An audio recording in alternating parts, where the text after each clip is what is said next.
Hey, brand builder, Rory Vaden here. Thank you so much for taking the time to check out this interview. As always, it's our honor to provide it to you for free. And wanted to let you know there's no big sales pitch or anything coming at the end. However, if you are someone who is looking to build and monetize your personal brand, we would love to talk to you and get to know you a little bit and hear about some of your dreams and visions and share with you a little bit about what we're up to see if we might be a fit. So if you're interested in a free strategy call with someone from our team, we would love to hear from you. You can do that at brandbuildersgroup.com/podcall, brandbuildersgroup.com/podcall. We hope to talk to you soon. For years, John Gordon has been a friend, a colleague, a mentor of mine, and what an absolute delight and treat to get to sit down with his wife, who is also his co-author of the book Relationship Grit, Kathryn. Kathryn has become a quick friend of the family and really a quick friend of AJ's, which is kind of unexpected, unusual for AJ to become so close with somebody so quickly, and they have really hit it off. And man, this was a powerful lesson. And of all the podcasts we've had, this one really hit me hard personally. And so we were talking about, methods for a better marriage, especially for entrepreneurial couples. And I think, I want to share my takeaways here in just a second, my top 3 highlights, but what a great just opportunity to get to hear from people who have built something really big in the world, right? Between John and Kathryn. And of course, if you're not familiar with John, he is the best-selling author of The Energy Bus. He's one of the most well-known speakers, motivational speakers in the world. And he's written several books. And, I've just always known him really well and just only gotten to know Kathryn more recently. But I think it's rare to even have a chance to talk with other entrepreneurs about how they hold it together. And one of the best parts of this whole interview was just hearing the story, honestly, of how they struggled, about how hard it was on their marriage, about their kids, about even being separated for a while. Like that, it's that permission to know that it's okay, and that permission to hear that marriage is hard. Like a great marriage it takes a lot of work. It's very, very difficult because life is difficult and kids are difficult and building businesses and doing meaningful and significant things in the world is difficult. And so to just have that opportunity to talk with her and hear some of their story from some people who are, had a chance to walk this path a little longer than we have was super inspiring and helpful for me in an extremely practical way. And I'm going to share with you, like, I would say these are 3 of maybe the most intimate things that I've ever shared in a recap, because marriage is intimate, right? And my life priorities are very clear, right? It's like it is God, then it is AJ, then it is the kids, and then it is family, and then it is work. Like that is the order of the priorities in my life. And so, this is intimate stuff, talking about, marriage. So my first big takeaway was around vulnerability.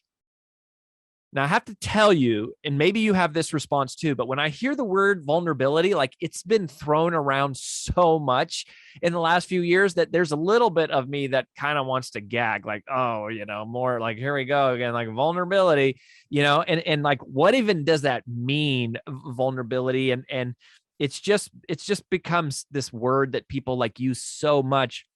But I love the way that Kathryn described it in such a practical nature, right? And this is what I wrote down, at least, and like when I was reviewing my notes. And I guess I've just never heard it shared in such a simple way, and that hit me as really powerful. And this is the way that she described it. She said, vulnerability is simple. It's simply sharing what you are feeling. Sharing what you are feeling. And that really hit me hard, because it's like, oh, okay, now I get why it's so hard, right? Because telling someone how you are feeling is risky. it is intimate because it's risky. It's giving you access into something that nobody else knows except for me, right? Like, you can see how a person looks, you can know about what a person does, but in order to know what somebody's feeling, there is this invitation for you to come inside my mind, inside my heart, and inside my body, and really know what's going on. And it's risky because that's very private, and it's also sort of scary to think that someone else might judge me for the way I'm feeling. They might not agree with how I'm feeling. They might think I'm wrong for feeling the way that I am. And also, there is also a risk that I might offend another person by telling them how I'm feeling, that I might hurt them, I might anger them, I might push them away by sharing how I am feeling. And that's the risk of vulnerability. But that's the power in vulnerability. It is intimacy. It is into you I see, right? Like that is like the meaning of the word. Into you I see, giving me access into how you're feeling, giving you access into how I'm feeling. And if there is one relationship on this earth that you must be able to do that with, it must be your spouse. It has to be. Like, it has to be the person, because that's the person you're doing life with. All of the highs, all of the lows, all of the challenges, the obstacles, the difficulties, as well as the wins, the celebrations, the ambitions, the dreams, all of those things are shared most closely and in most proximity with your spouse. It doesn't matter how close you are to your best friend or to your other family members. It is your spouse that you're walking most closely with. And if you're not able to share how you are feeling, then with that person, then who else are you able to do that with? And how lonely to go through life not having that opportunity, and yet terrifying to do it, scary to do it, gut wrenching, to take that risk. But that is marriage, right? It is this choice, this one relationship that you choose to say, I'm going to go there with you. I'm going to give you access into every part of my life, into how I live and how I sleep and what I wear and what I say and what I do and how I spend my money and what I say about other people and what I think, and also how I feel. And so that was powerful for me. I don't know why. It was just something about the way that Kathryn said it that was like, that's so actionable and so practical, right? Share how you are feeling, share what you are feeling. That was like, oh, I get it. Like, I really get it. And I think part of the risk here for me was, or not the risk, but another part of this that was an insight for me, was allowing other people to share how they're feeling with you without getting defensive.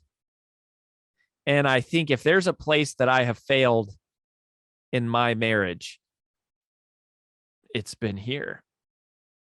I don't think I have done a great job in my, now 12 years of marriage with AJ, giving her a space and a place and an opportunity to share how she is feeling without her having to be worried about me judging it, commenting on it, correcting it. I mean, I actually think I really only learned of this term gaslighting here fairly recently. And I think that I have done that a lot to AJ more than anybody, which is that I've tried to convince her to feel a different way. I've tried to tell her why her feelings are wrong, or why maybe she isn't viewing things right.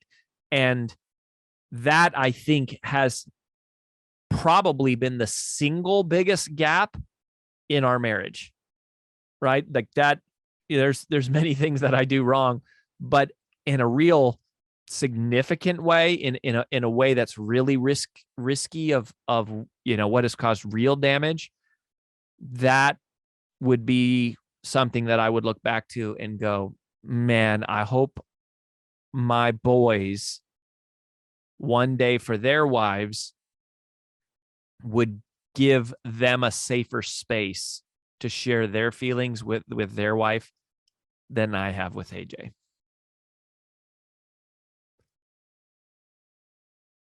And that's a hard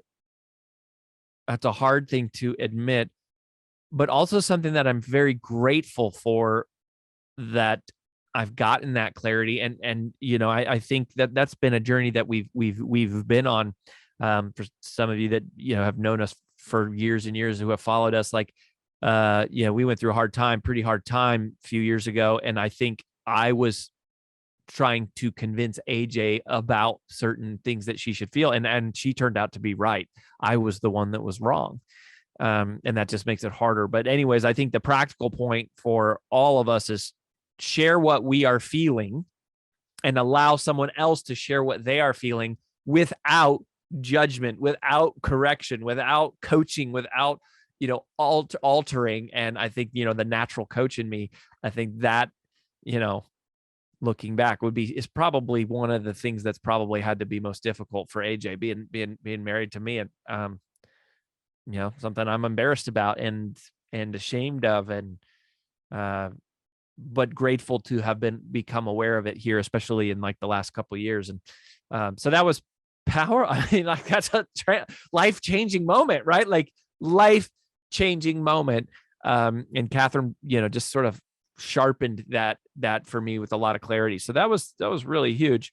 The second big takeaway for me, and this helped me a lot when Kathryn said it, because I feel this way. Like I feel this way, where she said, look, ultimately the workload is not going to change.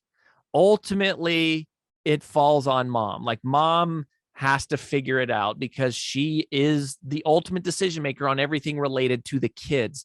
And so there is just an imbalance of workload as it relates to children. Like, even though I try to do as much as I can do, like I try to go, how can I be useful, AJ? Like, how can I help? What can I do to support here?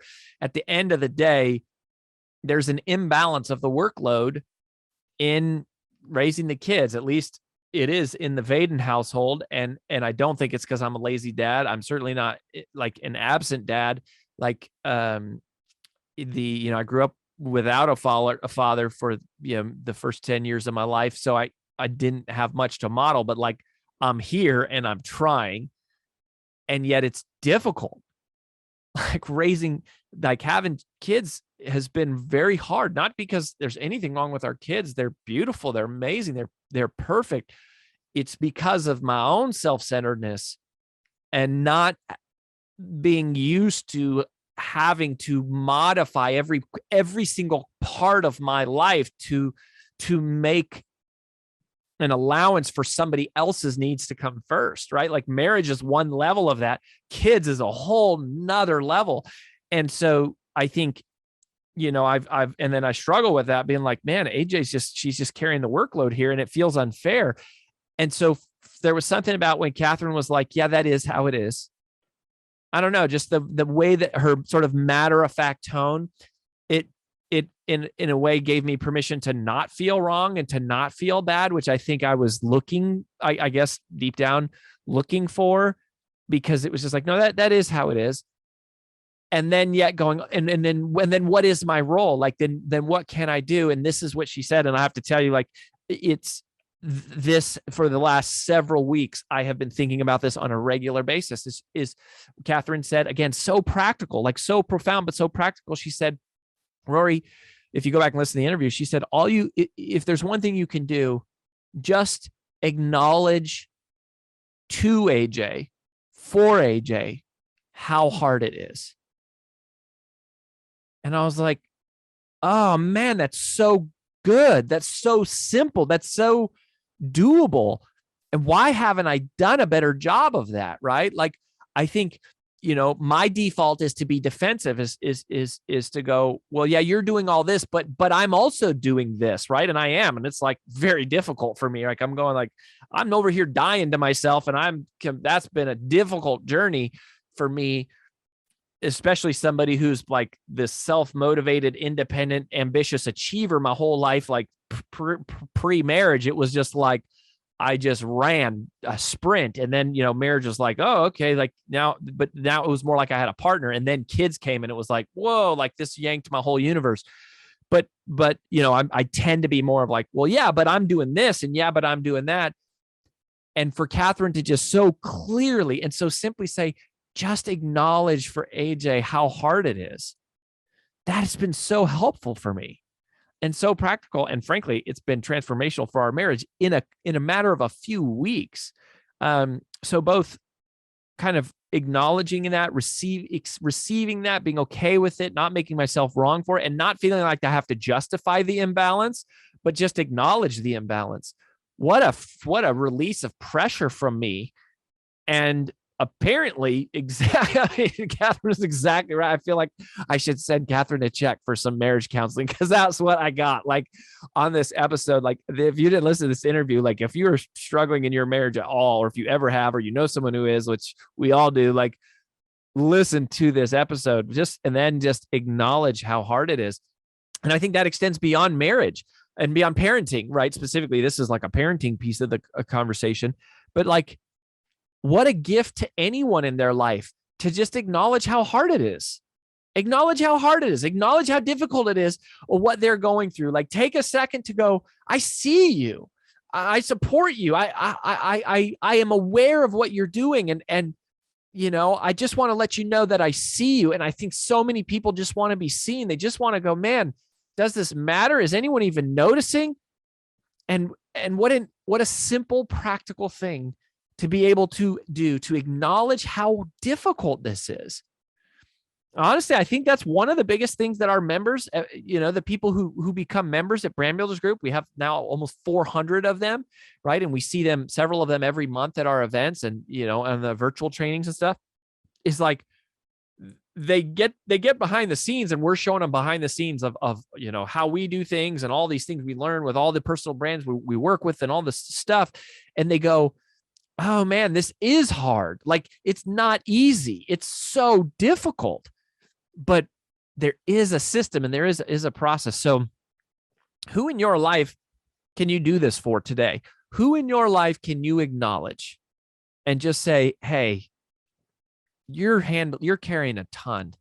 And I just want you to know, like, I see it. You're doing so much. Thank you for how much you're doing. It's so much. It's so hard. And you're doing it like a champ.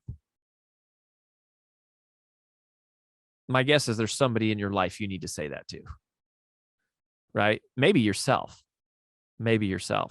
and definitely somebody else.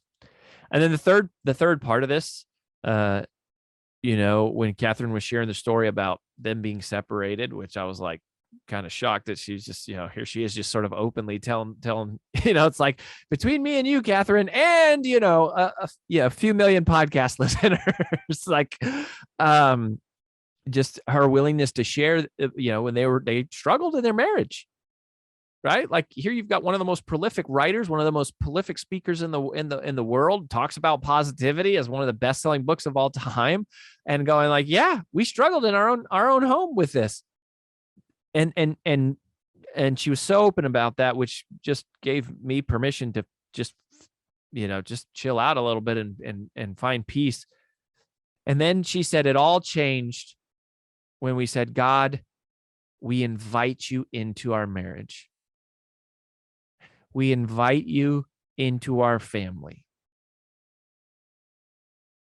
God, we invite you into our lives.